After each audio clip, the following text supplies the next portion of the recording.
You see, the general admonition or viewpoints by various stakeholders on the performance of government on many things, including homeland security, is a legitimate thing.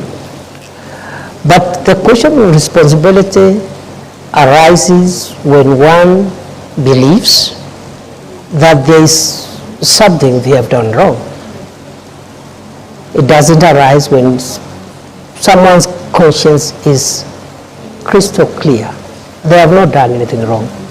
From where I sit, the nearly 700 days I served as Kenya's Interior Minister, one, I can account for each of those days what I did for this country, sometimes under great distress and risk, which I knew I'm exposing myself, but because of duty, I had to do it. Some of the places I did, my predecessors never ventured into them. I spent nights in police barracks and military barracks with frontline soldiers, not to command them, but to give them moral support, including on Christmas Day, including on Easter, places like Lamu, where terror attacks were the order of the day, to give them support that the government has not sent these officers there to die. They have sent them there to protect the nation, and as minister, my moral support and the policy guidance I gave, I think, was instrumental in a big way because of the feedback I have received from the officers. So to answer your question, therefore, I am not saying that our homeland security system is perfect. It is work in progress. But responsibility is individual. It's not collective. I must remind you, Prof, and the viewers that there's a lot of rain here, so we'll have to speak a bit louder so that we can be heard.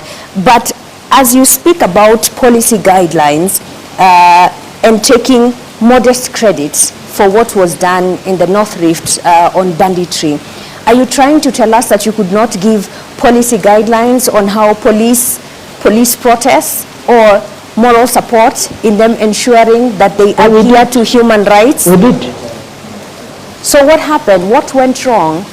What went wrong is what goes wrong when maybe, the operations, security operations are intense and emotive operations. It's not somewhere where an officer will be told, when you reach there, do this, do this, do the other. So what we have are general policy guidelines. For example, the use of labor force is reserved when to apply when the life of the officer is at risk. So was any officer's life in danger? Allow me, Professor Kindiki, was any police officer in danger when David Shege and Enoch Chalo, Erickson Chalo Mutisia only had a flag and they were dancing outside Parliament? What threat did they pose to security officers at Parliament? That is a matter under investigations. If the circumstances you're reading out there is what happened, the officers will be accountable. It's as simple as that. And how long will that take? As soon as IPOA completes the investigations and forwards the DPP. Criminal investigations are complex. They involve scientific assembling of evidence. It is not enough to rush suspects to court only for cases to collapse. And it is not uniquely a Kenyan issue.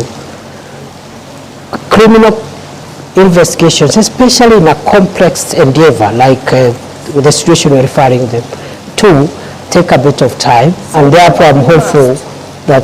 Why were the police in mask?